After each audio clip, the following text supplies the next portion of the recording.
আজকে বাজারে ঢুইকেই দেখি আমার প্রিয় একটা মাছ, অনেক বড় মাছটা, তাই দামাদামি শুরু করে দিলাম। দামটা চাইলো 350 টাকা কিলো, আমি নিয়ে নিলাম অমনি। কিন্তু এত বড় মাছ, মোটামুটি 4.5 কেজির উপরে গেছে মাছটার ওজন। তো আমি জানি আমার মা কাটবো না, তাই মাছ কাটার দোকানে নিয়ে গেলাম। তো কাটাকাটি শুরু হয়ে গেছে, ডলা মারা ঘষা মশা দিয়ে মাছটা কাটা শুরু করে দিল। ফাল্টা ফাল্টা করতেছে।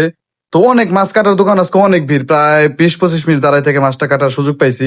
তো মাছটা পিস পিস করতেছে, কাটতেছে।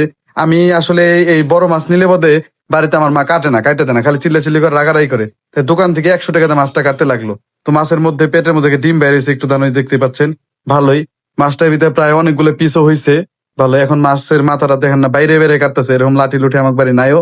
এত বড় বডিও নাই যে এত বড় মাছটা কাটবো। তো বড় মাছ কিনলে মোটামুটি ভাবে আমরা বাজার থেকে কাইটে নেই। তো এই মাছটা এরকম ভাবে কাটলাম।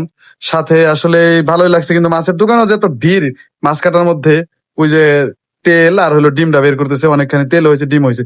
মাঝখানে আমি আবার 1 কেজি আবার শোল মাছও কিনছিলাম, বড় বড় তিনটে 1 কেজি হয়েছে, বড় শোলে ছিল। ভালোই লাগছে, তবে শোলটা কাইটা দেয় নাকি, শোল কাটতে নাকি অনেক টাইম লাগে। তো মাছটা কাটতেছে, ফাল্টা ফাল্টা করতেছে, ভালোই। তো সবশেষে আসলে ভালোই লাগছে মাছটা। মানে আমার কাছে এই মাছটা খুব প্রিয় লাগে, খুব ভালো লাগে, তাই নিয়ে নিলাম। তো মাছে আসলে অনেকগুলো পিস হয়েছে, দেখতে পাচ্ছেন, প্রায় অনেকগুলো পিস হয়েছে।